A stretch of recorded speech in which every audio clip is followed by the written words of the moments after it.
Hello दोस्तों, आज हम आपको बताएंगे कृषि अर्थशास्त्र भाग 3 के बारे में। तो आइए शुरू करते हैं। पहला क्वेश्चन है, सहकारी विपणन बोर्ड की स्थापना कब हुई थी? सन 1954 में। अगला क्वेश्चन है, ऑपरेशन फ्लड कब शुरू किया गया था? 1970 में। अगला क्वेश्चन है, भारतीय स्टेट बैंक की स्थापना कब हुई थी? कब? 1 जुलाई 1955 को।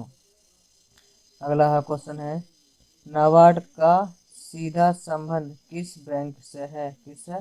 रिजर्व बैंक से है। चलते हैं अगले क्वेश्चन पर। लगान रहित भूमि किसे कहते हैं? किसे? सीमांत भूमि को लगान रहित भूमि कहते हैं। अगला क्वेश्चन है, गोसेन का प्रथम नियम या तृप्ति का नियम किस नियम को कहते हैं? किसे? उपयोगिता के ह्रास नियम को। अगला क्वेश्चन है, हरित क्रांति की शुरुआत कब की गई थी? कब? सन 1966-67 में। अगला क्वेश्चन है, हरित क्रांति शब्द की संज्ञा किस वैज्ञानिक ने दी थी? किसने दी थी? डॉक्टर विलियम गॉड ने। कब दी थी ये? सन 1958 में। अगला क्वेश्चन है, क्षेत्र प्रबंध विज्ञान और सिद्धांत के अंतर्गत किसका अध्ययन किया जाता है? किसका? विशिष्ट कृषि अथवा विविध कृषि का।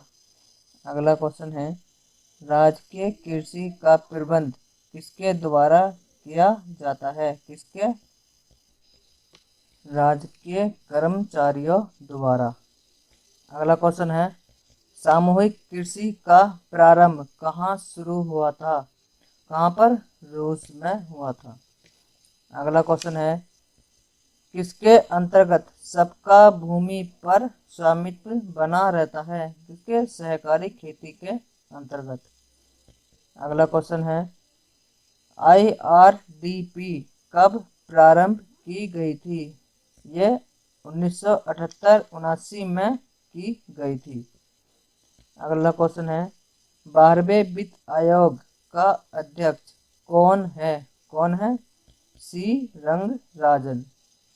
अगला क्वेश्चन है, अचल लागत प्लस चल लागत को क्या कहते हैं?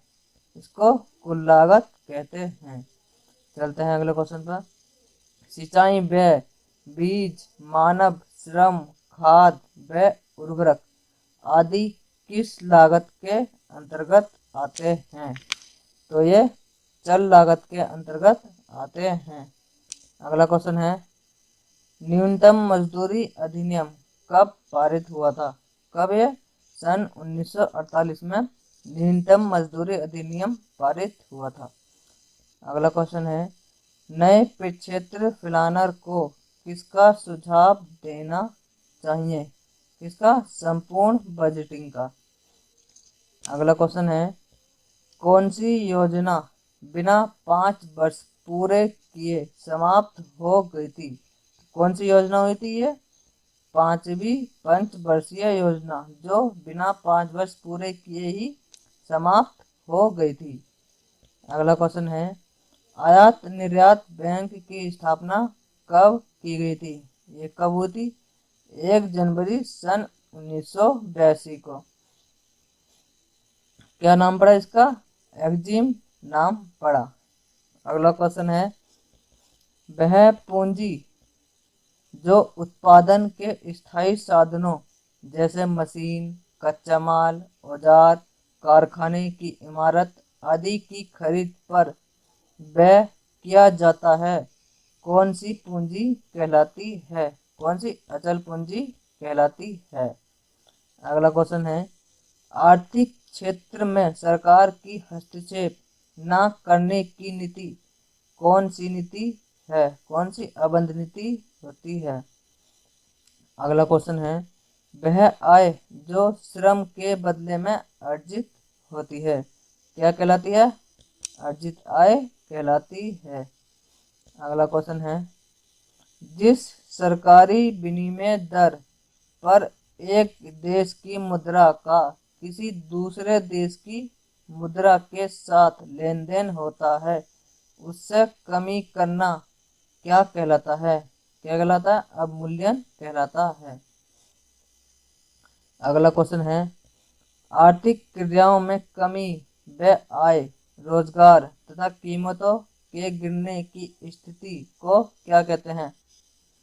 अपस्फीति कहते हैं। अगला क्वेश्चन है, किससे उत्पादन के विभिन्न आगतों, उर्वरक, बीज व श्रम आदि और निर्गतों, गेहूं, धान, दूध व मांस आदि के बीच संबंध ज्ञात है? किसके? आगत उत्पाद संबंध के। अगला क्वेश्चन है, संयुक्त पूंजी प्रणाली की कंपनियां शेयर बेचकर जो पूंजी प्राप्त करती हैं उस पूंजी को क्या कहते हैं? कहते हैं इक्विटी पूंजी कहते हैं।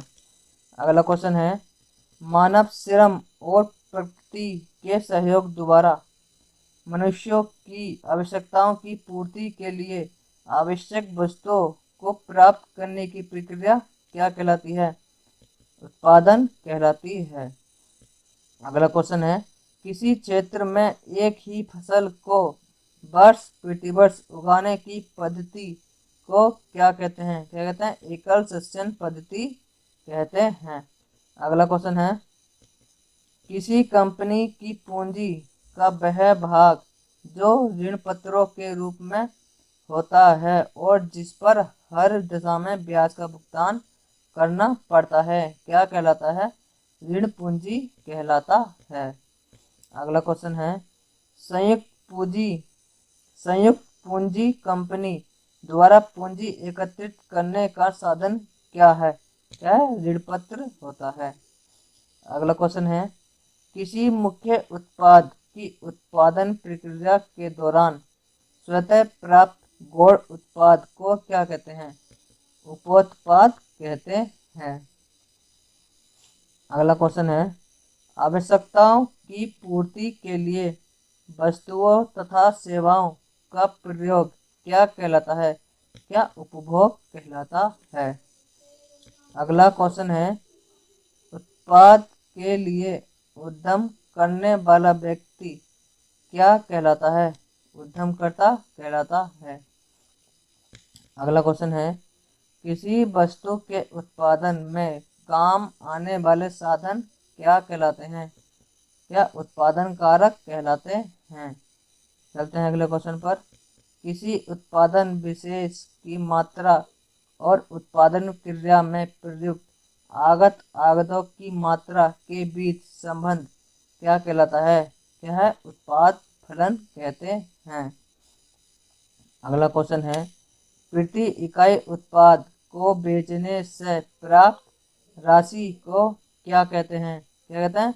औसत आय कहते हैं। अगला क्वेश्चन है, भिन्न भिन्न समय पर विद्यमान सामान्य कीमत स्तर के अंतर को प्रकट करने वाले अंक या संख्या को क्या कहते हैं? क्या कहते हैं? कीमत सूचकांक कहते हैं। अगला क्वेश्चन है, बिखरे तथा छोटे खेतों का एक बड़ी इकाई के रूप में एकत्रीकरण क्या कहलाता है? क्या है? चकबंदी कहलाता है। अगला क्वेश्चन है, उत्पादन प्रक्रिया द्वारा तैयार उत्पादों को क्या कहा जाता है? जीन्स कहते हैं। अगला क्वेश्चन है, प्रतियोगी बाजार में एक फर्म या उत्पादन के साधन की अन्य फर्मों या उत्पादन साधनों की तुलना में कुछ विशिष्ट लाभप्रद स्थिति को क्या कहा जाता है? क्या कहा जाता है? तुलनात्मक लाभ कहा जाता है। अगला क्वेश्चन है, वह राष्ट्रीय मुद्रा जिसके लिए बाजार में मांग उसकी पूर्ति की अपेक्षा अधिक होती है, कौन सी मुद्रा है? दुर्लभ मुद्रा कहलाती है। अगला क्वेश्चन है, जहां कीमतें तीव्र गति से बढ़ रही हो और मुद्रा का मूल्य तेजी से अत्यधिक घट रहा हो तो से क्या कहते हैं? द्रुत स्फीति कहते हैं। दोस्तों, कृषि अर्थशास्त्र भाग 3 में बस इतना ही। अगले एपिसोड में हम फिर मिलेंगे भाग 4 के साथ। अगर आपको हमारी वीडियो पसंद आ रही है तो हमारे चैनल को शेयर एंड सब्सक्राइब जरूर करें। धन्यवाद।